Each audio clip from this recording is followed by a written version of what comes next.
여러분 안녕하십니까? 오늘 수요 잡담 시간이 돌아왔습니다.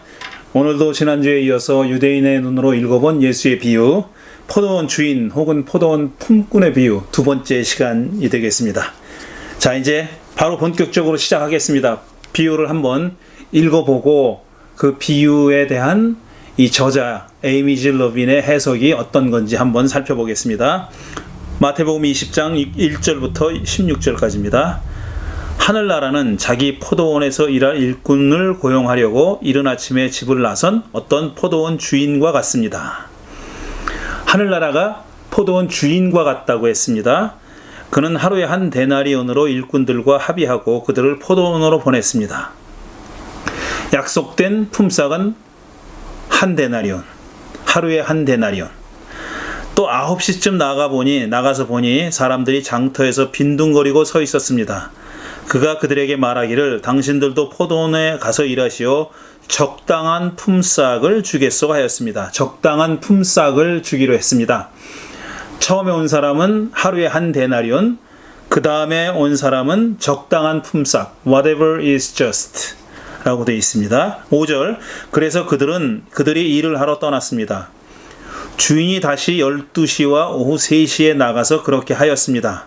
똑같이 했다는 겁니다. 그 위와 동일하게 했다는 거죠. 그 말은 적당한 품삯을 약속하고 고용했다는 뜻이 됩니다.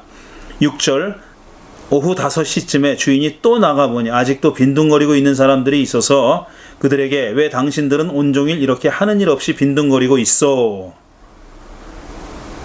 하고 물었습니다. 그들은 아무도 우리에게 일을 시켜주지 않아서 이러고 있습니다. 하고 대답하였습니다. 그래서 그는 당신들도 포도원에 가서 일을 하시오 하고 말하였습니다. 여기는 적당한 품삯을 주겠다는 약속이 없습니다. 그냥 품삯에 대한 얘기는 하지 않고 그냥 포도원에 가서 일을 하라고만 얘기했습니다. 8절, 저녁이 되어 포도원 주인이 자기 관리인에게 말하기를 일꾼들을 불러 맨 나중에 온 사람들부터 시작하여 맨 먼저 온 사람들에게까지 품삯을 치르시오 하였습니다. 오후 5시쯤부터 일을 한 일꾼들이 와서 한 데나리온씩을 받았습니다. 그러니 맨 처음에 와서 일을 한 사람들은 은근히 좀 더 받으려니 하고 생각하였는데 그들도 한 데나리온씩을 받았습니다.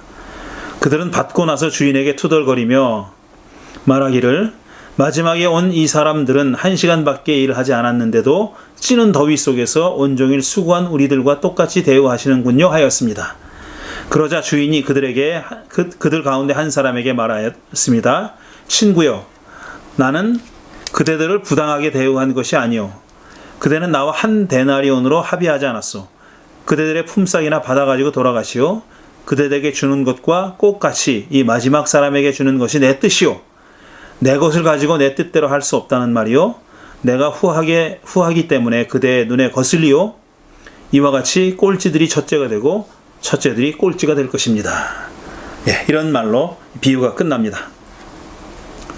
전통적으로 이 비유를 해석하는 사람들에게 제기된 질문들이, 그들이 제기한 질문들이 있습니다. 그 첫째 질문은 뭐냐면 비유의 제목이 뭐냐? 비유에다가 어떤 제목을 붙여야 적절한가 하는 문제입니다. 둘 중에 하나입니다. 포도원 일꾼의 비유냐, 품꾼의 비유냐, 아니면 포도원 주인의 비유냐 하는 겁니다. 이 말은 곧 비유의 초점이 일꾼들에게 맞춰져 있느냐, 아니면 주인에게 맞춰져 있느냐 하는 것입니다. 둘 중에 하나를 선택해야 되는데 대부분의 사람들은 많은 경우에 포도원 일꾼의 비유라는 제목을 붙였습니다. 물론 그 중에는 해석자들 중에는 포도원 주인의 비유라고 제목을 붙인 사람이 있습니다. 그런데 사실 1절을 보면은 하늘나라는 포도원 주인과 같습니다. 그랬어요. 그러니까 이 1절 말씀에 의하면 1절에서 예수께서 하신 말씀을 가지고 보면은 포도원 주인이 초점이죠. 하늘나라는 포도원 주인과 같다 그랬어요. 근데 그 주인을 설명하는 말이 자기 포도원에서 일할 일꾼을 고용하려고 이른 아침에 집을 나선 어떤 주인, 포도원 주인과 같다 이렇게 얘기했죠. 나머지는 다 긴 말은 어떤 포도원 주인을 수식하는 말입니다.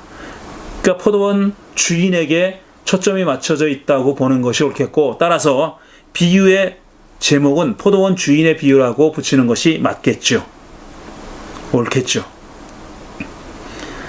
그 다음에 두 번째로 또 제기되는 질문은 뭐냐면은, 이 포도원 비유에, 그 구약 성서에 이 포도원 비유에 나오는 포도원이 뭐냐, 그리고 포도원 주인은 누구냐 하는 건데, 포도원 주인은 바로 하나님이고 포도원 일꾼은 이스라엘 백성이다 라고 오랫동안 생각해 왔습니다. 왜냐하면 구약 성서에는 포도원을 가리켜서 이스라엘을 지칭하는 경우가 많았고, 그 뭡니까? 이사야서 5장에 나오는 비유입니까? 포도원의 노래에 보면은 그렇게 되어 있죠. 포도원에 대한 얘기를 쭉 하면서 나는 그 아주 좋은 열매를 맺는 포도를 기대하고 물 주고 비료 주고 다 했는데 열린 걸 보니까 들포도가 열렸다. 이런 노래가 있지 않습니까?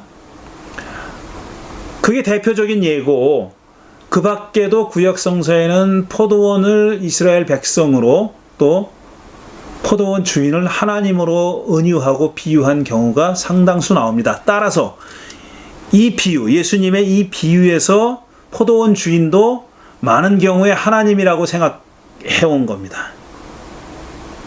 포도원 주인은 하나님을 가리키는 비유다, 은유다, 이렇게 해석한 거죠. 그 질문이 이겁니다. 이 비유에서도 포도원 주인이 하나님을 가리키냐, 아니면 보통 그냥 그 당시 현실에서 여러 존재했던 그냥 포도원 주인이냐 하는 겁니다. 저자는 후자를 택합니다. 그러니까 포도원 주인이 하나님이 아니라는 거예요. 따라서 이 비유는 포도원 주인은 하나님이고 궁극적인 구원에 관한 비유다 라는 해석을 받아들이지 않고, 현실 세상에서 있었던 포도원, 그리고 현실에서의 포도원 주인, 그리고 현실에 존재했던 일용 노동자, 하루 벌어 하루 먹고 사는, 하루 동안 고용받아가지고 고용되어서 일하고 일 끝나면 품삯을 받아서 집에 돌아갔던 일용 노동자, 현실적인 일용 노동자를 가리킨다는 겁니다. 포도원도 진짜 포도원이고, 포도원 주인도 진짜 포도원 주인이고, 그 다음에 일꾼들도 어느 누구를 비유한 게 아니라, 은유한 게 아니라 일용 노동자를 가리키는 거고, 따라서 품삯도 무슨 구원이니 뭐 영생이니 하는 종교적 가치가 아니라 말 그대로 한 데나리온의 품삯, 노동의 대가를 가리킨다고 보는 겁니다. 이 저자는 이렇게 해석합니다. 현실적으로 해석합니다. 만약 포도원 주인이 하나님이 된다면, 하나님을 가리키는 거라면 이 비유의 메시지는 ultimate salvation입니다. 그러니까 궁극적인 구원, 하나님에 의해서 자비로우신 하나님에 의해서 마지막에 포도원에 들어와서 1시간밖에 일하지 않은 사람에게도 궁극적인 구원을 선물로 주시는 하나님, 이렇게 되는 거죠. 그런 하나님의 자비로우심, 긍휼하심, 이걸 말하려는 비유가 되는 겁니다. 그런데 만약 포도원 주인이 하나님이 아니라면 굳이 품삯이, 한 데나리온이면 품삯이 궁극적인 구원이 될 이유가 없는 거고, 하나님이 아니라 실제 포도원 주인을 가리키는 거라면은 일꾼들도 말 그대로 일용 노동자를 가리키는 거고, 그 당시에 흔히 있었던 일용 노동자, 자기들이 경작했던 땅에서, 자기 소유였던 아니면 소작이었던 경작했던 땅에서부터 쫓겨나서 버림받아서 하루에 매일 자기 노동력을 팔면서 살아야 했던, 생계를 이어가야 했던 일용 노동자들, 인력시장에 나와서, 장터라고 돼 있죠. 인력시장에 나와서 자기 노동력을 매일매일 팔면서 근근히 일당을 받아서 가족의 생계를 유지했던 바로 그 일용 노동자고, 장터도 따라서 무슨 교회나 회당이나 뭐 이런 종교 기관이 아니라 현실의 장터고 노동시장이고 품삯도 현실적인 품삯이라는 겁니다. 한 데나리온, 한 가족이 하루 먹고 살 수 있는 최소한의 품삯, 그걸 가리키는 거죠. 따라서 이 비유의 메시지는 어떤 종말적인 궁극적인 구원을 가리키는 것이 아니라 현실에서의 경제관계가 어떻게 이루어지고 현실에서 노동시장이 어떻게 작동되고 현실에서 고용과 피고용이 어떻게 작동하는지, 어떻게 이루어지는지, 한 걸음 더 나아가서 그 경제관계는 어떤 식으로 변화해야 하는지를 말하는 그런 비유로 이해할 수 있다는 겁니다. 그런데 여기서 저자가 또 유대인이기 때문에, 유대인 학자로서 성서학자, 신약 성서학자이기 때문에 이전에 공부했던, 우리가 생각했던 선한 사마리아인 비유처럼 덧붙이는 내용이 뭐냐면은 이 비유에서 반유대적인 요소들을 걸러내야 된다라는 얘기입니다. 근데 실질적으로 이 비유에는 반유대적인 요소를 볼 수가 없어요. 그럼 어디 있느냐, 그게? 비유를 오랫동안 해석해왔던 기독교 성서학자들, 해석자들에게 그런 반유대적인 요소, 엔타이세미티즘이 있다는 겁니다. 엔타이세미티즘이 있다는 거예요. 근데 그거를 우리가 걸러내고 배척하고 걷어내야 된다라고 이 저자가 주장하고 있습니다. 이제 조금씩 나눠서 생각해 볼 텐데요. 이제 이 저자는 전통적인 해석자들에 따르면 이 비유는 이렇게 해석되었다고 설명하고, 그 다음에 수정주의자들의 해석에 의하면 이 비유는 이렇게 해석해 왔다라고 그렇게 설명을 하는데, 차례로 그 저자가 소개하는 해석들을 살펴보겠습니다. 전통적인 해석 보면은, 첫째로 전통적인 해석에서 이 포도원주의는 하나님으로 해석됐습니다. 따라서 품꾼들은 품꾼이 뭐냐면 5차례로 나눠서 고용되잖아요. 첫째로 새벽 6시, 그 다음에 9시, 그 다음 마지막에 오후 5시 이렇게 돼 있죠. 그러니까 6시, 9시, 12시, 3시, 5시 이렇게 돼 있죠. 이 5단계로 나눠지는데 5차례에 걸쳐서 고용시장에서 주인이 일꾼들을 고용해 옵니다. 그래서 포도원을 데리고 오는데, 이 고용된 차례로 누굴 가리키는 거냐, 이게 누굴 상징하는 거냐. 포도원 주인이 하나님이라면은 고용된 차례로 보면 첫 번째 고용된 사람은 아담, 두 번째 고용된 사람들은 노아, 세 번째 고용된 사람들은 아브라함, 네 번째 고용된 사람들은 모세, 5번째 고용된 사람들이 그리스도인들과 이방인들이라는 겁니다. 그러니까 아담은 누구냐면 그 율법이 없었던 에덴 동산, 그냥 아주 본원적인 인류를 얘기하는 거예요. 아무것도 없었던 시절의 인간상을 얘기하는 거고, 그 다음에 두 번째 고용된 사람이 노아라는 얘기는 한 번 심판을 받은 다음에 노아, 물로 온 인류가 심판을 받아 다 죽고 노아 가족들만 살아남지 않습니까? 그 가족, 노아와 그의 가족을 가리키는 거다라는 얘기고, 세 번째로는 믿음의 조상이 됐던 이스라엘 믿음의 조상이 됐던 아브라함, 고향을 떠나서 야훼가 지시하는 땅으로 가라는 명령을 받아서 가나안을 향해서 길 떠났던 믿음의 사람, 믿음의 조상 아브라함이다. 세 번째가. 네 번째는 누구냐? 율법을 받았던 모세다 이겁니다. 이스라엘 백성들의 대표로 율법을 하나님으로 받았던 모세가 바로 네 번째 고용된 사람을 상징하는 거고, 네 번째 고용된 사람이 바로 그 모세를 상징하는 거고, 마지막 오후 5시에 고용된 사람은 바로 은혜와 은총으로 믿음으로 구원받게 된 그리스도인들과 이방인들을 얘기하는 거다. 이방인들을 가리키는 거다라고 해석을 해왔던 겁니다. 그럴듯하죠. 아마 여러분들이 어떤 목사가 설교에서 이렇게 설명을 하면은 끄떡끄떡 하셨을 분들이 많이 계실 겁니다. 근데 사실 이거는 비유 안에 이런 내용은 전혀 없고요. 이 비유를 그리스도교 역사, 구원의 역사의 시각에서 해석했던 그런 해석자들의 의견이고 주장일 뿐입니다. 당연히 이 저자 에이밀 G. 러비는 이 비유를 동의하지 않죠. 이 비유에 동의하지 않죠. 그러면은 그 다음에 두 번째로는 포도원 주인이 그런 사람이고 그렇게 차례로 고용됐던 사람들이 이런 사람들을 상징한다면은 불평했던 일꾼은 누구냐?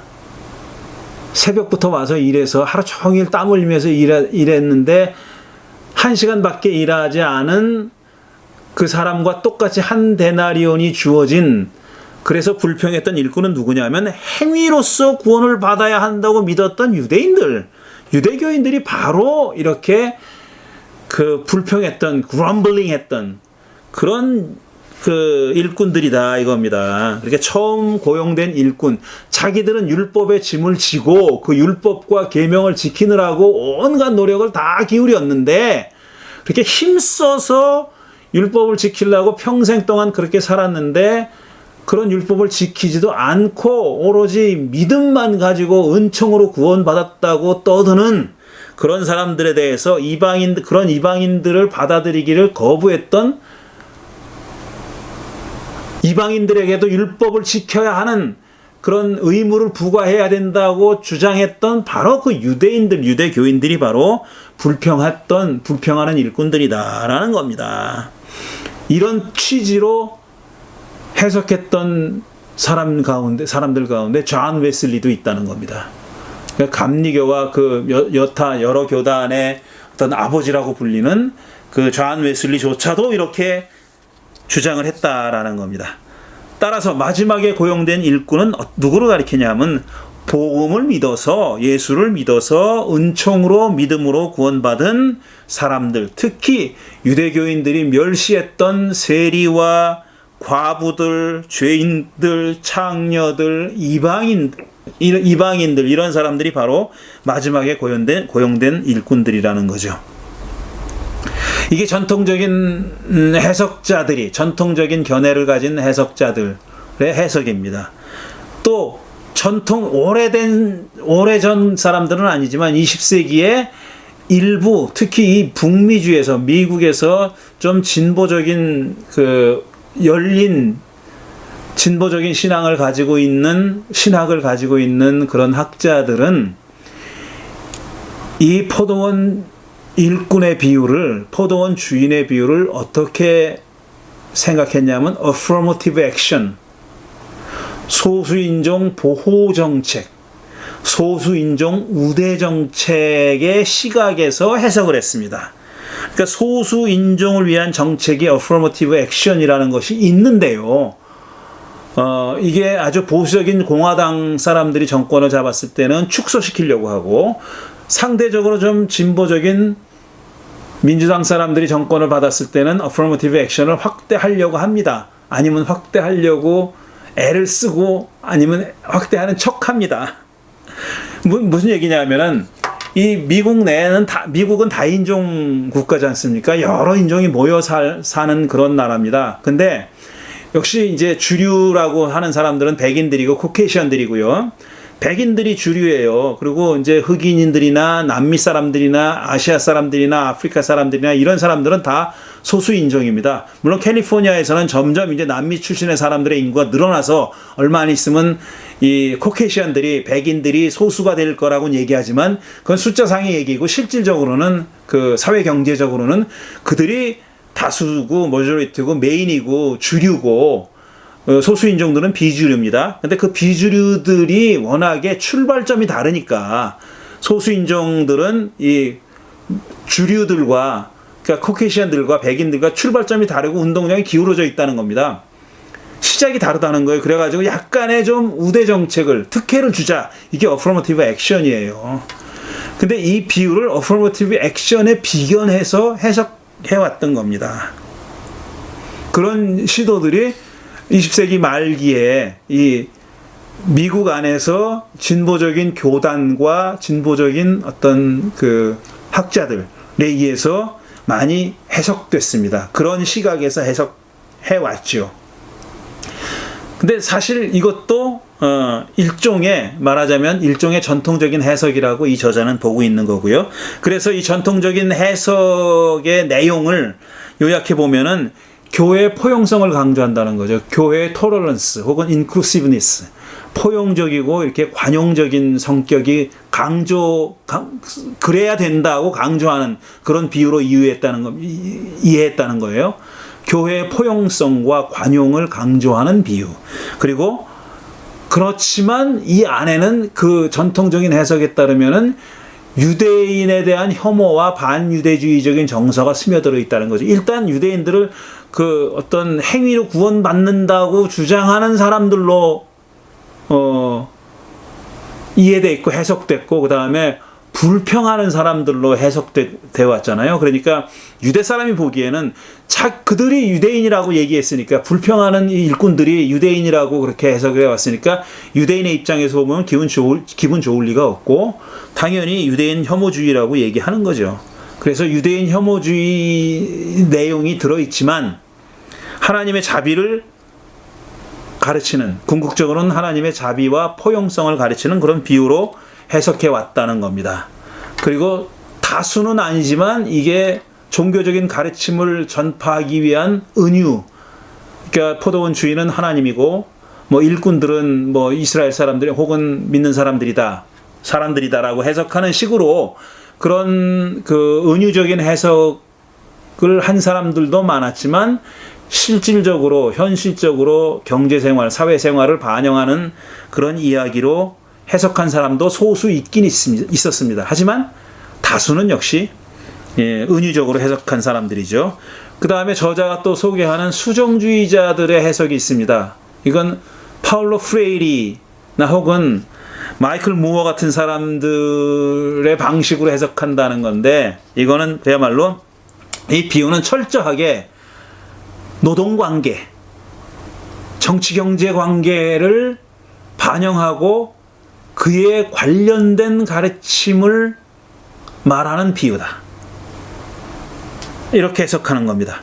노동관계 또는 정치경제적인 의미가 담겨있는 비유로 해석하는 것이죠. 그래서 포도원 주인은 하나님을 가리키는 게 아니라, 하나님이 아니라 일종의 어떤 전제군주나 폭군을 가리킨다, 이렇게 얘기했어요.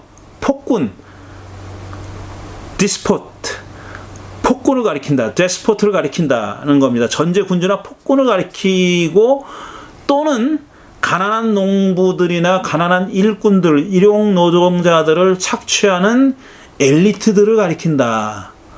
근데 이 수정주의자들도 이들은 유대인들이다, 유대인 엘리트들이다라고 해석을 했다는 겁니다. 그러니까 에이미 질 러빈의 입장에서 보면은 탐탁지 않은 얘기죠. 저는 유대인이라는 말을 지금 괄호 안에 넣어놨습니다. 전제군주나 혹은 가난한 일꾼들을 착취하는 엘리트 부자들이다, 귀족들이다라고 해석했고, 그들은 어떤 사람들이냐면 가난한 사람들에게 어떤 지킬 수 없는 불가능한 정결법을 포함한 계명들, 율법들을 부과해서 그들로 하여금 가난에서부터 벗어나지 못하게 가둬놓고 그들을 지배하는 사람들이다 라고 해석했고, 세 번째로는 그런 가난한 사람들의 고실업 상태를 계속 유지함으로써 그들을 계속적으로 착취할 수 있는 구조를 이어가고 유지하고 영속화시키려는 사람들이라고 본 겁니다. 그런 계급들이라고 본 거죠. 그래서 이 비유에서 마지막에 고용된 일꾼들은 뭐냐 하면은 상대적으로 완전히 사회로부터 내쳐진 사람들, outcasts, 사회에서 내쳐진 사람들이거나 아니면 expendables, 한 번 쓰고 버려지는 사람들, 소모품들, 그 다음에 더 surplus population이니까 잉여 인구들, 그러니까 노동 예비군들을 얘기하는 거예요. 언제나 일자리 숫자보다 일을 하고 싶어하는 사람들이 많기 때문에 사용자의 입장에서는 누구든지 말 안 들으면 내보내고 그 자리를 다른 사람으로 충원할 수 있도록 그게 가능하게 해주는 surplus population, 잉여 인구들, 노는 사람들이죠. 그러니까 실업자들, 일자리를 찾는 사람들, 이런 사람들이라는 겁니다. 마지막에 고용된 일꾼들은 이런 사람들을 상징하는, 가리키는 그렇다는 거죠. 그래서 철저하게 이 사회 경제적으로 생산 어떤 체제와 생산 관계 하에서 이 비유를 이해하는 겁니다. 그렇게 이해되면은 그런 시각에서 이 비유는 이 전제군주 혹은 폭군, 그 다음에 지배자, 부자들에 의해서 자의적으로 노동자들이 사용되고 있다는 겁니다. 자의적으로 마음대로 노동자들을 착취하고 얽매는 그런 구조, 그런 부자가 자기 거 가지고 자기 마음대로 하는데 네가 뭔데 뭐라 그래? 라고 말할 수 있는 그런 구조, 사회 구조를 반영하고 있다라는 겁니다.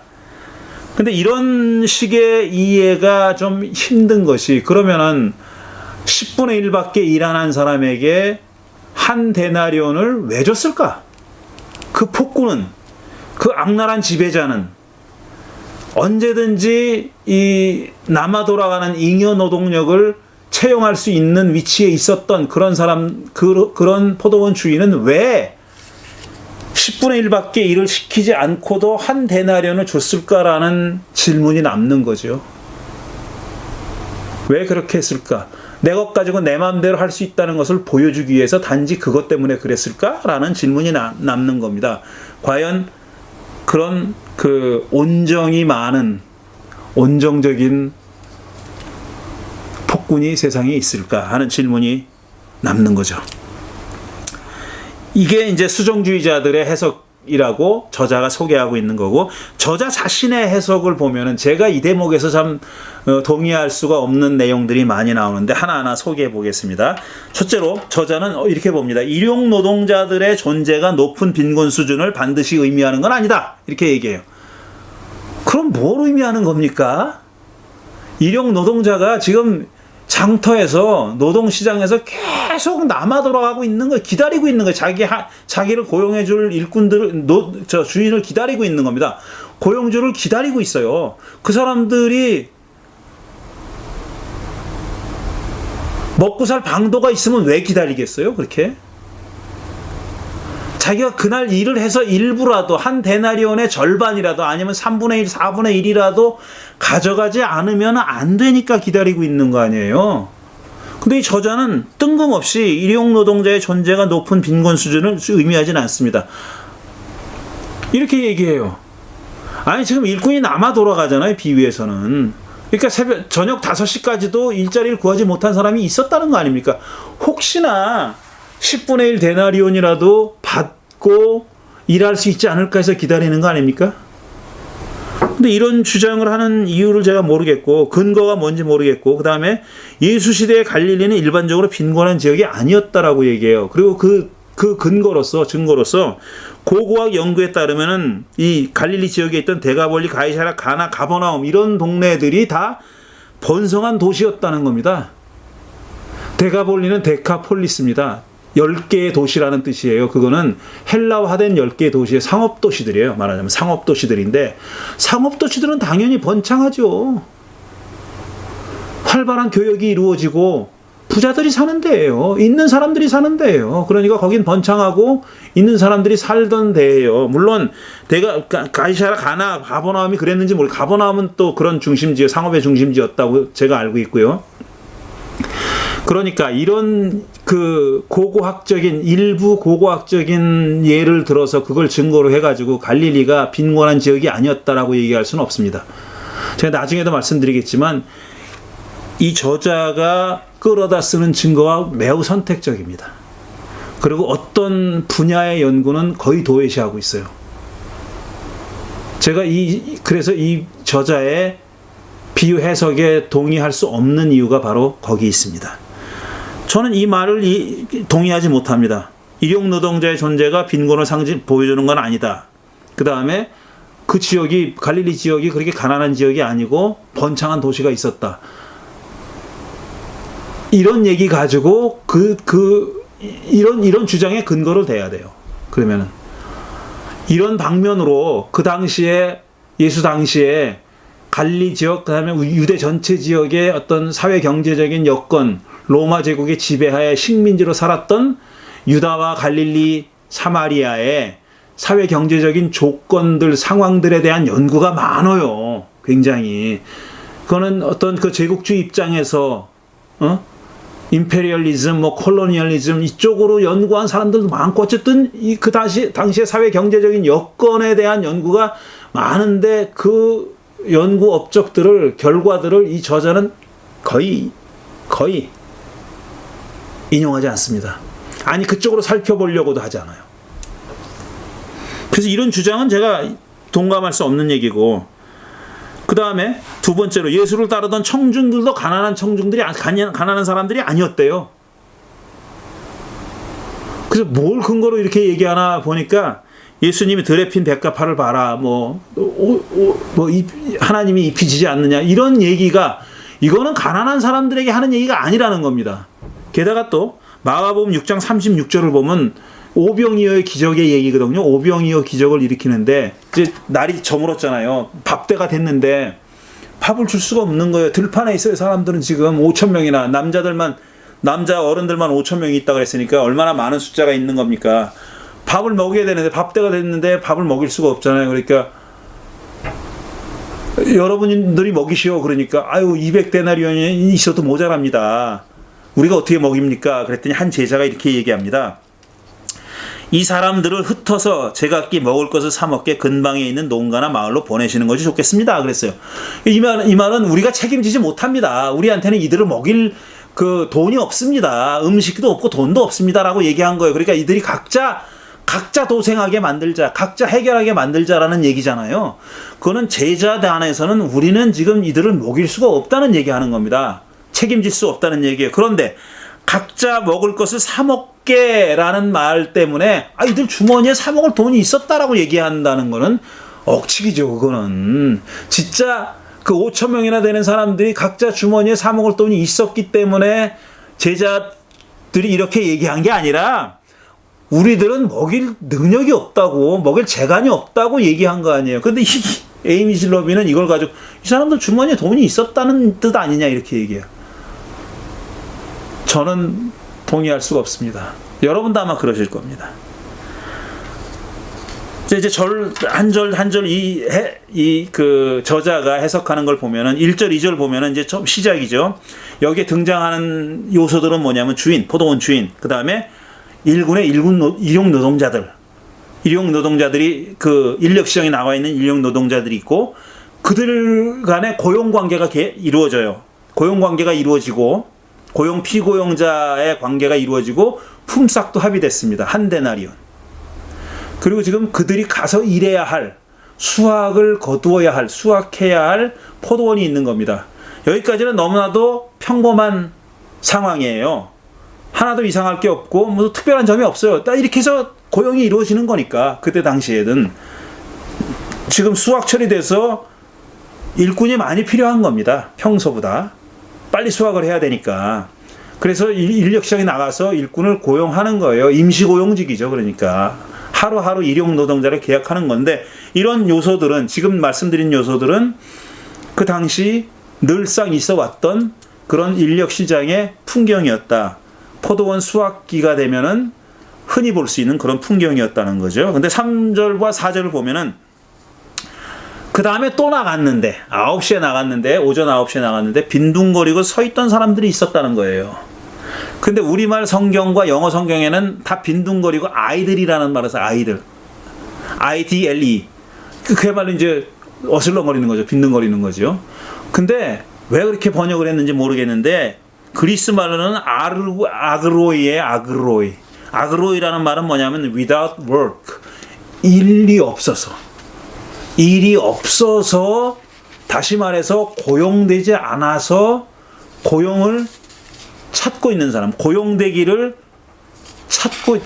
고대하고 있는 사람들, 일자리를 찾고 있는 사람들 얘기하는 거예요.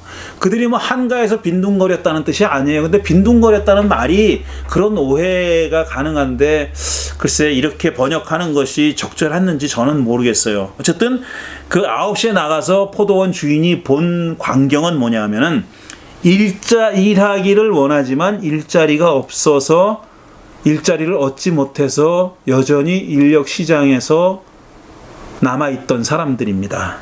그 사람들에게 이 주인은 적당한 품삯을 약속했어요. 영어로는 whatever is just. 그리스 말로는 디카이오스라는 말이 들어갑니다. 디카이오스라는 말은 justice라는 말이에요. 정의. 그러니까 형용사로서는 just 혹은 fair. fair하다는 말이죠. 공정하다는 말. 그 다음에 proper. 적절하다는 말. 그런 뜻이에요. 그런 뜻이 담겨 있는 겁니다. 그러니까 주인이 9시에 있는 사람, 9시에 나간 사람한테 적절한 품삯을 약속했죠. 그 다음에 두 번은 그와 같이 했다 그랬으니까 똑같이 한 거예요. 그 다음에 12시, 3시에 나간 사람, 12시, 3시에 나가서 만난 사람들에게도 whatever is right, whatever is just. 적절한 품삯을 약속한 겁니다. 그런 걸 보면은 이 주인은 어떤 최소한의 도덕적인, 윤리적인 인물이라고 볼 수 있는 거죠. 9시까지, 12시까지, 3시까지 일자리를 얻지 못했던 사람이 당신 우리 포도원에서 일하시오라고 주인이 얘기했을 때 저한테 적절한 임금을 주시겠습니까? 물어본 게 아니에요. 고용하는 주인이 약속한 겁니다. 적절한 품삯을 줄 테니까 포도원에 가서 일하라고. 그렇게 얘기한 거예요. 그러니까 만약에 일꾼이 적정한 품삯을 요구했다면 거기서 딜이 이루어졌어야 될 거예요. 그게 얼마냐고. 근데 뒤늦은 시간에 이미 시간이 많이 지났는데 여전히 일자리를 못 구한 사람의 입장에서는 주인이 적절한 임금을 주겠다고 했을 때 땡큐 베리 마치 하고 가지 그게 얼마요? 라고 묻지는 않았을 거라고요. 그러니까 이 지금 일꾼들은 이 포도원 주인의 도덕적인 퀄리티에 의존하고 있는 겁니다.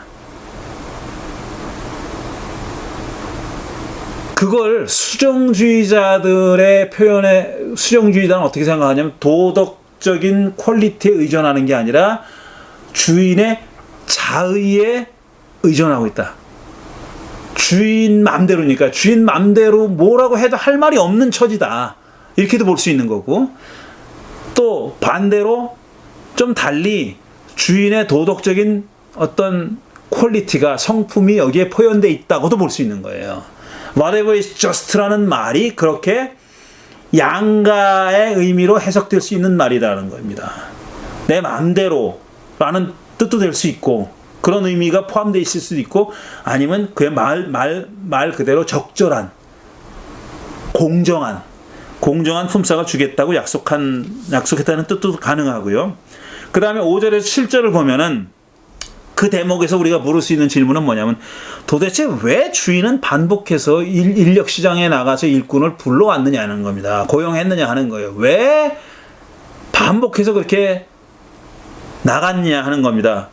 가능한 대답은 뭐냐면, 필요한 일꾼의 숫자를 잘못 계산해서, 10명이면 될 줄 알았는데 실제로 해보니까 더 이상 필요하니까 아이고 몇 명이라도 더 데려와야지 그러고 나갔을 거다라는 얘기죠. 가능한 얘기죠. 그 다음에 또 다른 해석은 뭐냐면은, 처음에 나가서 거기에 있는 일꾼들을 다 고용했어요. 자기가 필요한 숫자가 워낙 많으니까 다 고용해서 데리고 왔는데 그 사람 가정은 모자라는 거예요. 그래서 혹시나 또 있을까 하고 나갔더니 또 있더라는 겁니다. 그래가지고 또 데려왔다는 거예요. 이런 식으로 고용이 이루어졌다라고 보는 거죠.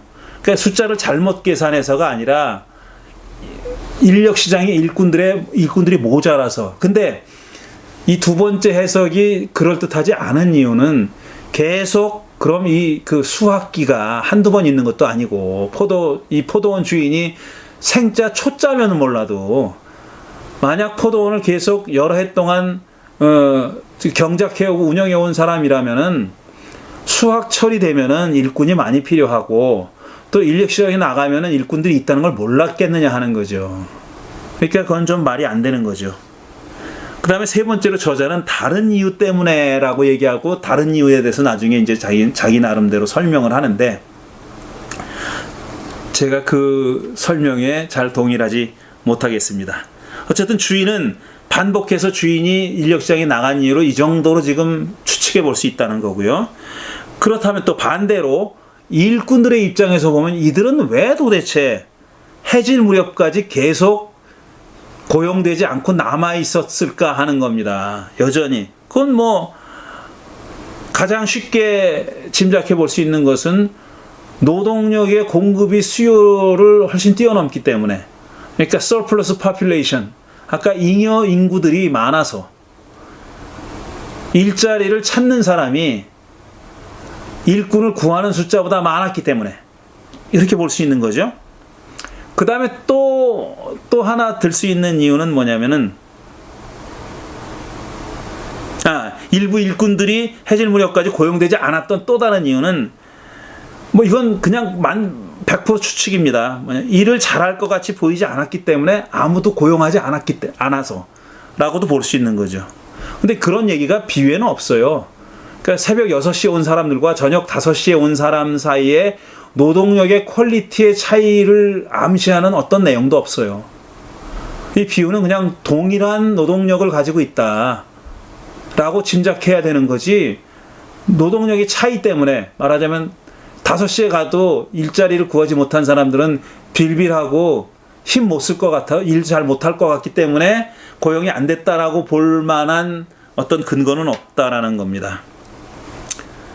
그 다음에 여기 두 번째 얘기한 거는 방금 얘기한 것대로 수급이 안 맞아서, 공급과 수요가 맞지 않아서라는 거죠. 그렇게 짐작할 수 있는 거죠. 저자가 지금 설명하고 있는 내용이에요. 자, 이제 8절부터 12절, 그 다음이 지금 문제인데, 이게 키포인트입니다. 임금을 나눠주는데, 이제 맨 나중에 온 사람이 한 대내를 받으니까 이제 그럼블링 했다는 거 아니에요? 불평했다는 거 아닙니까? 자, 이 얘기는 결국 뭐냐면 공정에 대한 서로 다른 시각. justice,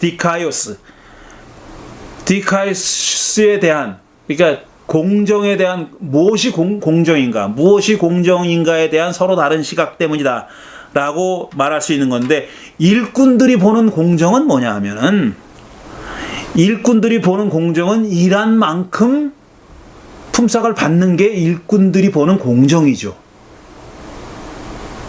일꾼들은 그렇게 생각한 거예요. 그래서 자기가 합의한 계약상의 그 품삯이 엄연히 존재함에도 불구하고, 계약이 엄연히 있었음에도 불구하고, 그것보다 더 위에 있는 거는, 상위에 있는 거는 뭐냐면, 일을 많이 했으면 더 받고 일을 조금 했으면 덜 봐야 된다는 겁니다. 이게 공정이라는 거예요. 따라서 주인의 처사는 불공정한 겁니다. 비록 자기와 한 데나리온을 약속했을지언정 그거보다 공정의 순위가 더 높은 거는 뭐냐면 일한 만큼 받아야 된다라는 거죠. 그러니까 주인의 처사는 불공정한 거예요. 한 데나리온 받은 사람보다 10배나 더 많이 일한 자기에게 똑같은 한 데나리온이 주어진 것이 불공정하다고 생각했고, 그거는 주인의 자의적인, 오만한, 자기 멋대로인, 자기 거 가지고 자기가 마음대로 하는데 내 마음대로 하는 네가 무슨 상관이냐라는 그런 주인의 오만과 자의적인 그런 게 불공정하다는 겁니다. 그게 일꾼의 시각이에요. 근데 13절부터 16절에 보면, 마지막 부분을 보면 주인의 시각에서 공정과 불공정은 어떤 거냐 하는 겁니다. 첫째로 주인의 시각에서 공정한 건 뭐냐면 합의된 품삯을 지급하는 게 공정한 거예요. 너랑은 한 데나리온 약속하지 않았냐? 그게 계약이야. 그러니까 넌 한 데나리온 줬으니까 네 것이나 가지고 가라. 그거죠. 그게 주인이 생각하는 공정이에요. 그 다음에 두 번째로는 한 걸음 더 나가서 내 거 가지고 내 맘대로 하는 게 공정이라는 겁니다. 내 거 가지고 내 맘대로 하는데 너한테 무슨 피해 준 거 있어? 너한테 줄 게 안 간 거는 아니잖아. 내 거 가지고 내 맘대로 하는데 왜 그래? 라는 거죠. 이게 주인이 본 공정이라는 거예요. 주인은 이게 공정하다고 본 거예요. 내 거 가지고 내 맘대로 하는 거. 그 다음에 세 번째로는 결과적으로 주인은 10분의 1밖에 일 안 한 사람에게 한 데나리온을 줬습니다. 왜 줬겠느냐 하는 게 문제죠. 그게 왜 줬겠느냐. 근데 그거는 그 한 데나리온이라는 액수가, 돈의 크기가 공교롭게도 한 가족의 하루 생계비입니다. 한 사람의 하루 일당이자 한 가족의 부부와 자녀들 몇이 되는지 모르지만 그 자녀들이 하루 먹고 사는데 드는 필요한 돈이에요. 주인은 어쨌든 그 돈을 10분의 1밖에 일하지 않은 사람에게도 준 겁니다. 그럼 거기 안에 들어있는 의미는 뭐냐면은 생존 가능한 품삯이 주어지는 것이 공정이다라고 본 거죠. 그것 이외에 달리 해석할 수 있는 어떤 방법이 있을까요? 어떤 수정주의에 해당하는 사람은 이렇게 이걸 가지고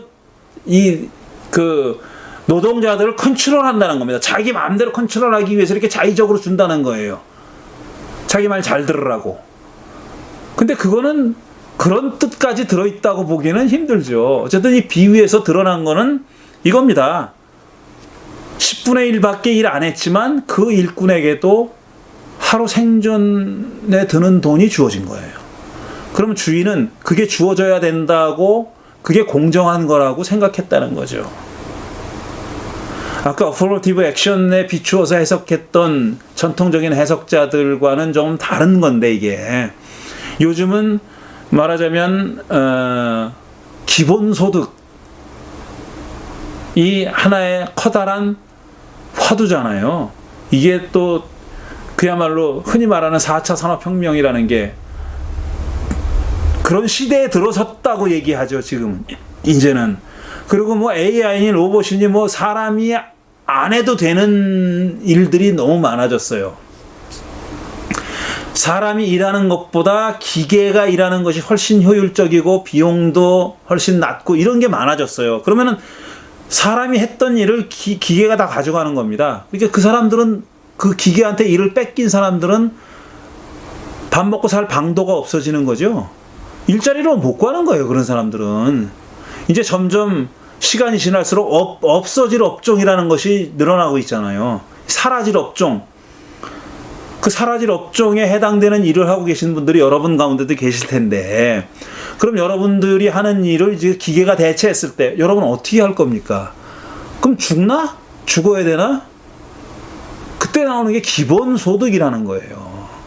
비록 안 한다 할지라도, 실업 상태라 할지라도 그 사람이 기본적으로 살아가는데 필요한 급여를 사회가 줘야 된다. 국가가 줘야 된다라는 거거든요. 그게 기본소득이지 않습니까? 근데 그거는 어떤 자선이나 복지가 아니에요. 어떤 시스템이 바뀌는 겁니다. 패러다임이 완전히 바뀌는 거거든요.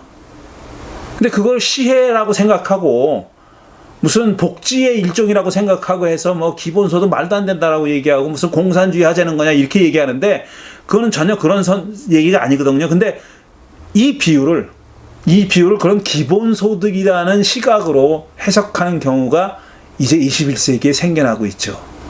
제가 아는 친구도 이 본문을 가지고 그렇게 설교했다는 그런 말을 들었습니다. 그런데 말이죠, 저는 이렇게 생각하는 거죠. 공정에 대한 시각이 다르다.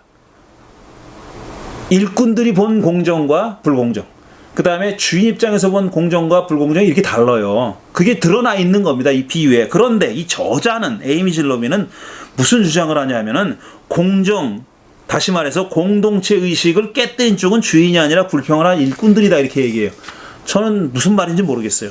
왜 일꾼들이 공정을 깨뜨리고 왜 공동체 의식을 깨뜨렸는지 저는 무슨 말 하는지 모르겠어요. 그 앞뒤에 아무 맥을 봐도 이런 주장을 할 만한, 무슨 납득할 만한 어떤 그 설명이 없어요. 근데 지금 주인을 탓하지 않고 이 저자는 공정을 깨뜨린 적은 일꾼들이라고 얘기하는 거예요. 여러분 어떻게 생각하십니까? 일꾼들이 무슨 의미에서 어떻게 해서 공정을 깨뜨렸다는 거예요? 아니, 자기보다 10분의 1밖에 일 안 한 사람이 자기하고 똑같은 임금을 받으면 누구나 억울하지 않겠습니까?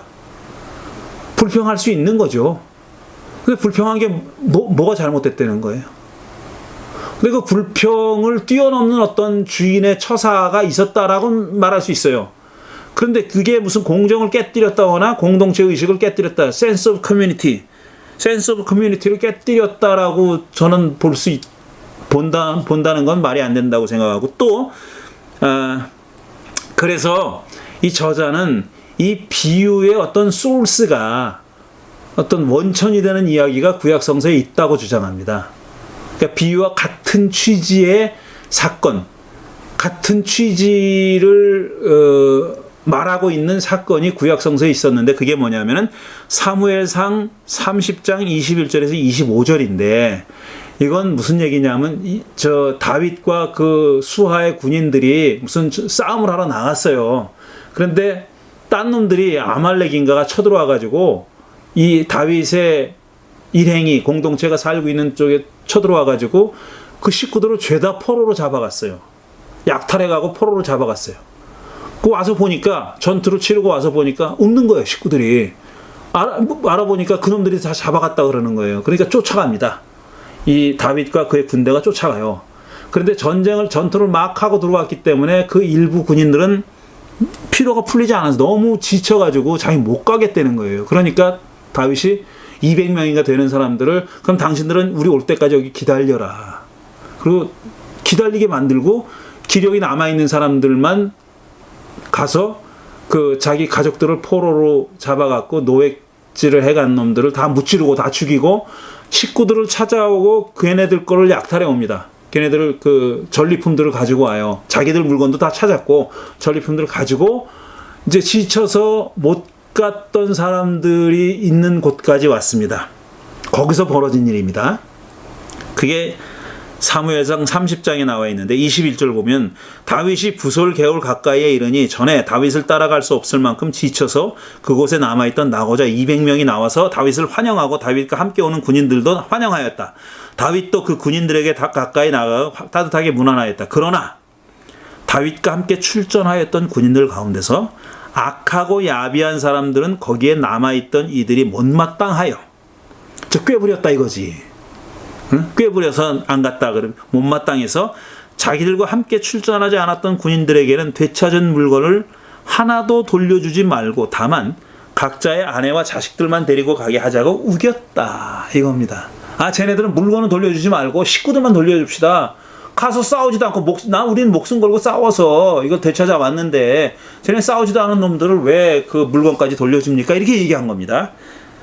23절 그러나 다윗은 그들을 달랬다. 동지들 주께서 우리를 지켜주시고 우리에게 쳐들어온 습격자들을 우리의 손에 넘겨주셨다. 주께서 우리에게 선물로 주신 것을 가지고 그렇게 처리해서는 안 된다. 또 동지들이 제안한 이 말을 들은 사람은 들을 사람은 아무도 없다. 전쟁에 나갔던 사람의 몫이나 남아서 물건을 지킨 사람들의 몫이나 똑같아야 한다. 모두 똑같은 몫으로 나눠야 한다. 다윗이 이때 이스라엘에서 정한 것이 율례와 규례가 되어 오늘날 그때부터 오늘날까지 지켜지고 있다. 이렇게 됐어요. 그러니까 전투에 나가지 않았던 사람들도 전리품을 똑같이 나눠 갖게 됐다는 겁니다. 그게 이제 법도가 돼서 그 이후에도 계속 지켜졌다는 거예요. 비슷하잖아요. 얘기가. 전투에 나가지도 않았던 사람들도 똑같은 몫을 받는다. 맨 마지막에 와서 1시간밖에 일했지만 한 데나리온을 받았다. 똑같은 얘기죠. 그러니까 저자는 이 사무엘상에 나오는 얘기를 기반해서 예수께서 그 비유를 하신 거 아닌가 믿으러 하시죠 일종의 라고 그렇게 추측하는 겁니다. 근데 제가 아는 한 이 비유를 해설하는데 그 구약성서의 사무엘상의 얘기를 끌어들인 사람은 저는 못 봤습니다. 모르겠어요. 제가 많이 읽지 않아서 그런지 몰라도 저는 못 봤어요. 그런데 이 유대 학자인 이 사람은 그런 얘기까지 하네요. 그래서 요약하면은 저자가 이 비유에 대해서 해석한 것을 요약해 보겠습니다. 첫 번째로 비유를 은유적으로 읽지 말고 현실의 경제 상황을 반영하는 이야기로 읽어야 한다. 저는 동그라미 5표. 그 다음에 예수의 제자들은 이 가난한 일용 노동자들을 자비롭게 도와야 하는 것을 강조하는 그런 비유다. 저도 그렇게 생각하는데 이 비유 자체가 그런 메시지를 담고 있다는 것은 저는 세모표. 이 비유가 직접적으로 그것을 위해서 그런 메시지를 전하려고 말했다고는 생각하지 않아요. 그렇지는 않아요. 근데 후대에 이제 예수의 제자들이 교회가 그렇게 해석했을 수는 있지요. 그렇지만 예수가 이 비유를 말씀하셨을 때 그걸 염두에 두고 말씀하셨다고는 생각하지 않아요. 그러려면은 예수의 제자와 교회가 이제 주인이 돼야 되는 거예요. 포도원 주인이. 근데 1세기, 2세기에 그리스도교 공동체의 사회 경제적인 어떤 현실을 보면은 과연 이런 포도원 주인이 될 만한 사람들이 더 많았을까? 아니면 일용 노동자들이 더 많았을까? 저는 후자가 당연히 더 많았다고 생각하기 때문에 이런 교훈을 1차적으로 주기 위해서 이 비유를 말씀하셨다고는 생각하지 않습니다. 세 번째로, 공정은 누구나 생존하는 데 필요한 품삯이 주어지는 것을 의미한다. 직접적으로 그렇게 말하고 있지는 않지만 오히려 비유에서 두드러진 대목은 뭐냐면은 내 것 가지고 내 맘대로 하는데 네가 뭔데 난리야, 그거죠. 그게 강조되고 있고 그게 눈에 띄는 대목이죠. 그러니까 이 얘기보다는 사실 주인의 마음대로 자의적으로 하는 것이 더 드러나 보이는 그런 이야기이지만 결과적으로 이렇게 된 거죠. 결과적으로 10분의 1밖에 일 안 했지만, 그래서 10분의 1 데나리온이나 받는 게 공정한 내용이지만, 공정한 처사였지만 그러지 않고 한 데나리온을 줬는데 그것은 생존에 필요한 품삯이었다. 그런 의미가 결과적으로 담겨 있다고 우리가 볼 수 있는 거죠. 그래서 초점은 더 많이 얻는 사람이 아니라 생존할 만큼 넉넉하게 얻는 사람에게 있다. 그 위에 3번하고 내용이 똑같은 내용이고, 자, 그 다음에 제가 동의하기 힘든 내용이 또 나오는데, 다섯 번째로, 노동자는 하나님 나라가 변화를 가져다 줄 가난한 사람 가운데 있어요.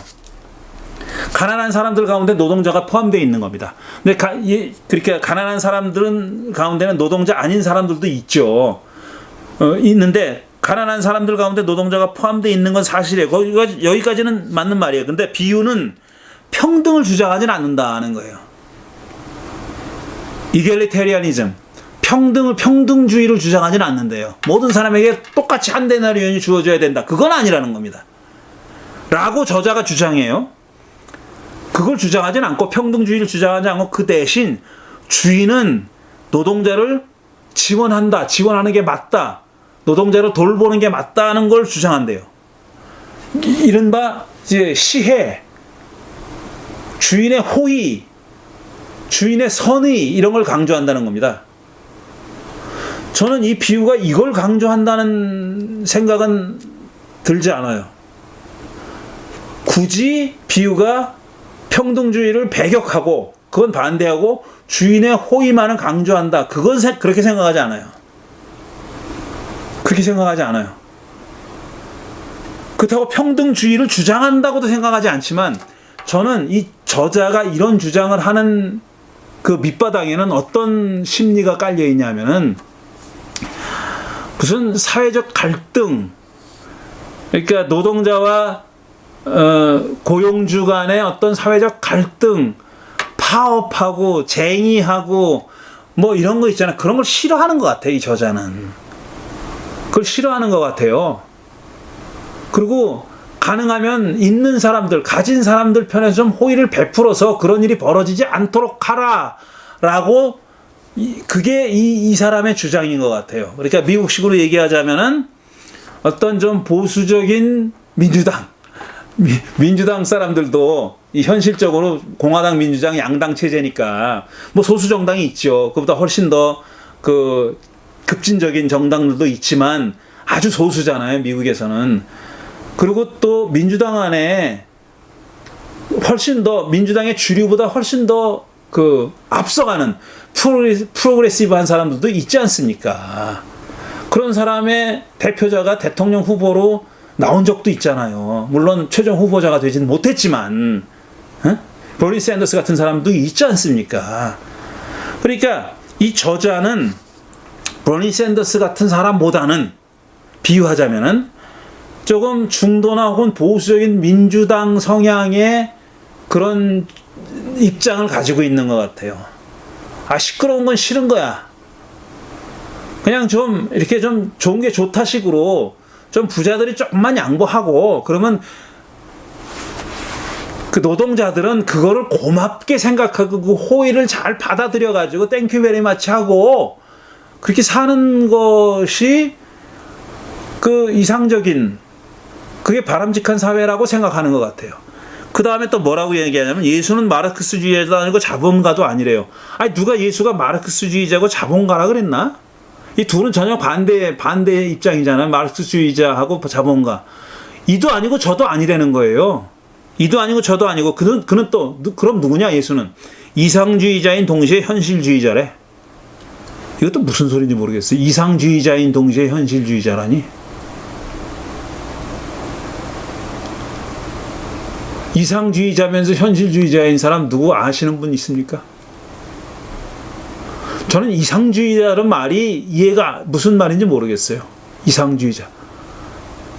유토피아를 꿈꾸는 사람? 그걸 얘기하는 거예요? 이상주의자라는 사람? 아니면 어떤 그 정해진 고울을 정해놓고 그 고울과 맞지 않는, 그 가치와 맞지 않는 사람들은 죄다 다 보수적이고 죄다 다 수정주의적이고 죄다 다 개량주의적이고 이런 사람을 얘기하는 건가? 이상주의자가? 뭘 가리키는지 모르겠어요. 어쨌든 이상주의자도 아니고 현실주의자, 이상주의자인 동시에 현실주의자래요. 여러분은 자신을 현실주의자라고 생각합니까? 저는 제가 어떤 이루었으면 좋겠다라고 하는 사회의 그림이 있어요. 저도 있어요. 여러분도 갖고 계실 겁니다. 근데 그게 저는 단번에 이루어질 거라고 생각하지 않아요. 짧은 시간에 이루어질 것이라고 생각하지 않고 한 걸음 한 걸음 가야 된다고 생각해요. 근데 우리가 한 걸음 나갔다고 해서 여기가 좋사오니 여기다 초막셋을 짓고 삽시다. 이건 아니에요. 그걸 이제 시발점을 해가지고 출발점을 해가지고 디딤돌로 해가지고 그 다음 단계로 나가야 된다고 생각하는 사람이에요. 저는 한꺼번에 고를 이룰 수 있다고 생각하지 않아요. 짧은 시간에 한꺼번에 제가 지금 이루었으면 좋겠다고 하는 사회를 이룰 수 있다고 생각하지 않습니다. 한 걸음 한 걸음 나아가는 거예요. 그런데 그러면 개량주의자 아니냐? 저는 그렇게 생각하지 않아요. 저는 개량주의자라고 생각하지 않아요. 왜냐하면 개량된 상황에 제가 만족하지 못해요. 그건 제가 이루고 싶어 하는 고울로부터 조금 더 가까워진 거예요. 그 사실은 인정합니다. 조금 가까워졌고, 물론 후퇴할 가능성도 얼마든지 있기 때문에 긴장해야죠. 그리고 계속 앞으로 나갈 노력을 해야죠. 근데 그 자리에 초막셋을 짓겠다는 것도 아니고 저 앞에까지 나가지 않으면 다 죄다 헛거다.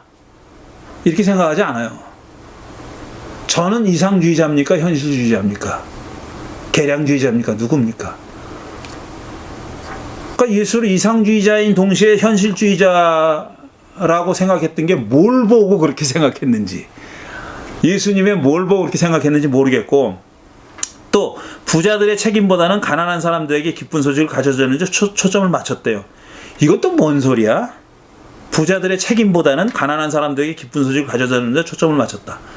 저는 그렇게 생각하지 않아요. 예수님은 부자와 가난한 사람들이 예수님 주위에 모였습니다. 물론 숫자로 보면은 부자들보다 가난한 사람 훨씬 더 많았죠. 그렇지만 예수는 부자를 부자이기 때문에 내치지도 않았어요. 넌 막 가능성이 없어. 넌 하나님 나라로부터 하나님 나라에 들어갈 가능성이 전혀 없어. 너는 틀렸어. 라고 여기지는 않았다. 물론 부자가 하늘나라 들어가듯이 낙타가 바늘기 들어가는 것처럼 어렵다고 말씀하셨지만 Nothing is impossible.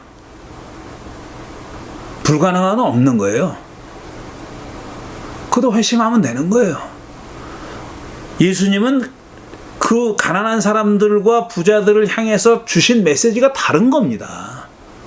가난한 사람들에게 주신 메시지와 부자들에게 주신 메시지가 다른 거예요. 그 메시지의 고울은 뭐냐면 그들로 하여금 하나님 나라 운동에 동참하게 만드는 거였었죠. 그러니까 이런 얘기들은 저는 뭐 말도 안 되는 얘기라고 생각하는 거예요. 부자들에 대한 책임보다는 가난한 사람들에게 기쁜 소식을 가져다 주는 데 초점을 맞췄다. 이게 무슨 말이에요? 이 사람이 한 얘기를 제가 그대로 번역한 겁니다. 그대로 번역해서 적었는데 이렇게 얘기한 거예요. 그러면서 이 사람이 말하자면 핑계거리로 내세운 구절이 뭐냐면은 신명기 15장입니다. 거기에 보면은 이렇게 돼 있어요. 신명기 15장 11절. 너희는 반드시 손을 뻗어 너희의 땅에서 사는 가난하고 궁핍한 친족을 도와주어라. 도와주라는 겁니다. 가난한 사람 도와줘라.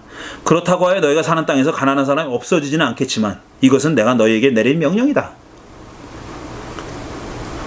가난한 사람들은 늘 있어 왔다는 겁니다. 하긴 우리 인류 역사에서 가난한 사람이 없은 적이 있습니까? 없어요. 가난한 사람 늘 있었어요. 근데 그 현실에 대한 태도는 똑같지 않아요. 한쪽에서는 어차피 세상에는 가난한 사람이 있는 거야. 우리가 온갖 짓을 다 해도 죽으림을 다 해서 그걸 고치려고 해도 없을 수 없는 거야. 나라님도 못 막는 거야, 그거는.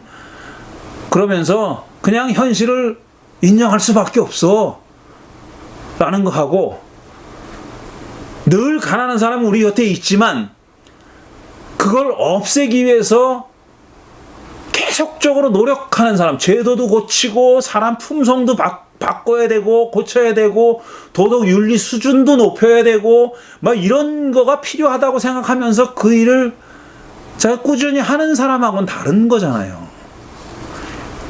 앞에 말한 사람은 그냥 숙명주의자 같은 겁니다. 가난한 사람이 없은 적이 없지. 지금 신명기 15장에 숙명주의를 얘기하는 겁니까? 아니죠. 저는 그렇게 읽지 않아요.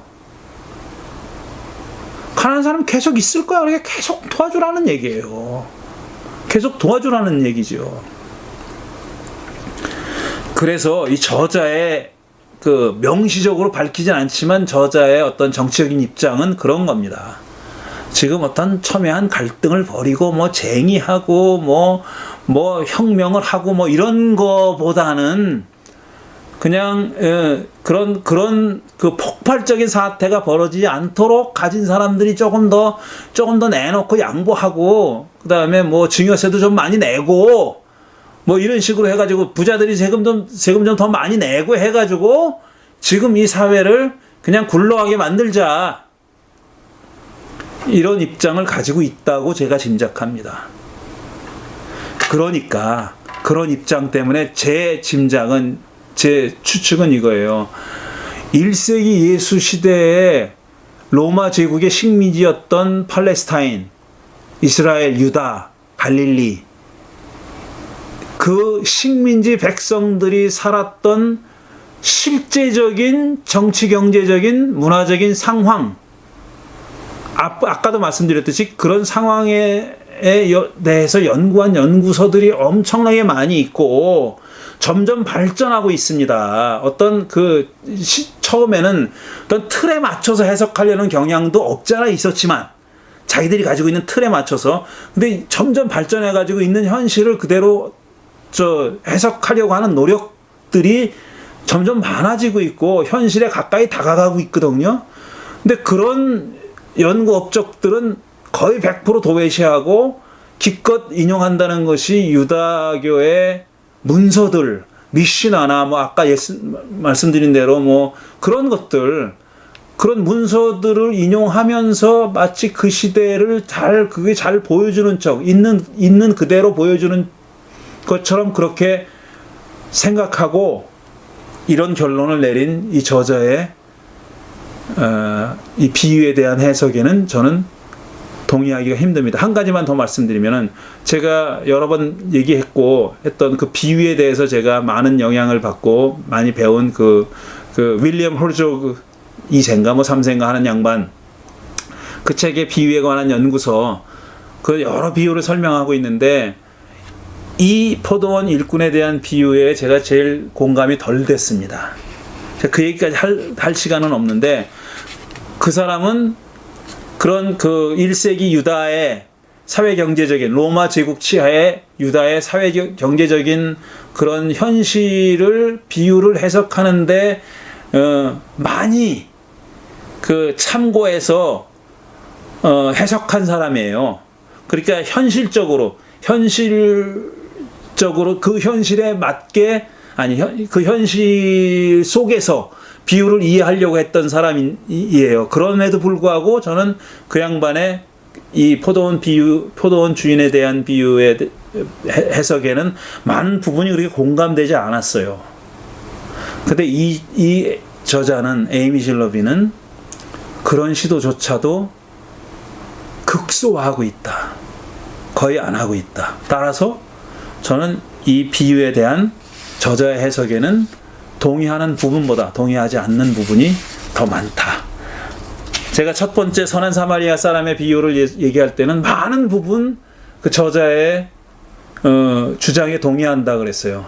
그러니까 너무나도 지당한 교훈을 말하려는 것이 아니라 지금 사마리아 사람과 유다 사람 사이에 그 둘을 가르고 있던 장벽에 관한 얘기다. 그 얘기는 그 비유는 그거다. 지금 정결례나 뭐나 뭐 가서 행하라 이렇게 뭐 그게 그 고통 당하는 사람 있으면 도와줘라 이게 아니라 그런 교훈을 위해서는 비유를 말할 필요도 없다. 너무나 당연한 거니까 지당한 거니까 누구도 그거는 오해할 여지도 없고 그 계명을 곡해할 이유가 없는 겁니다. 너무나 지당한 거니까 공경에 빠진 사람을 도와줘야 되는 거예요. 그 누구나 다 그러는 거예요. 근데 그 비유는 지금 제사장과 레위 사람은 그냥 갖고 사마리아 사람이 가서 도와줬다는 거 아니에요. 그러니까 그 두 부류의 사람들, 두 집단 간에 있었던 그 넘을 수 없는 장벽, 서로를 차별하고 미워하고 반목했던 것, 그거에 관한 비유다. 저는 그걸 많이 배웠고 동의합니다. 그런데 이 비유에 대해서는 정말 동의하지 않는 부분이 훨씬 더 많았다는 얘기를 합니다. 이렇게 끝나기는 좀 뭐하니까 다음에 비유 하나만 더 얘기하고 아마 중간쯤 될 수 있는 그런 중간쯤의 성격이라고 생각하는데 마지막으로 비유 하나만 더 얘기하고 그 에이미 질 러빈이 해설한 유대인의 눈으로 본 예수의 비유는 마치도록 하겠습니다. 긴 시간 시청해 주셔서 감사합니다. 다음 주에 다시 뵙겠습니다.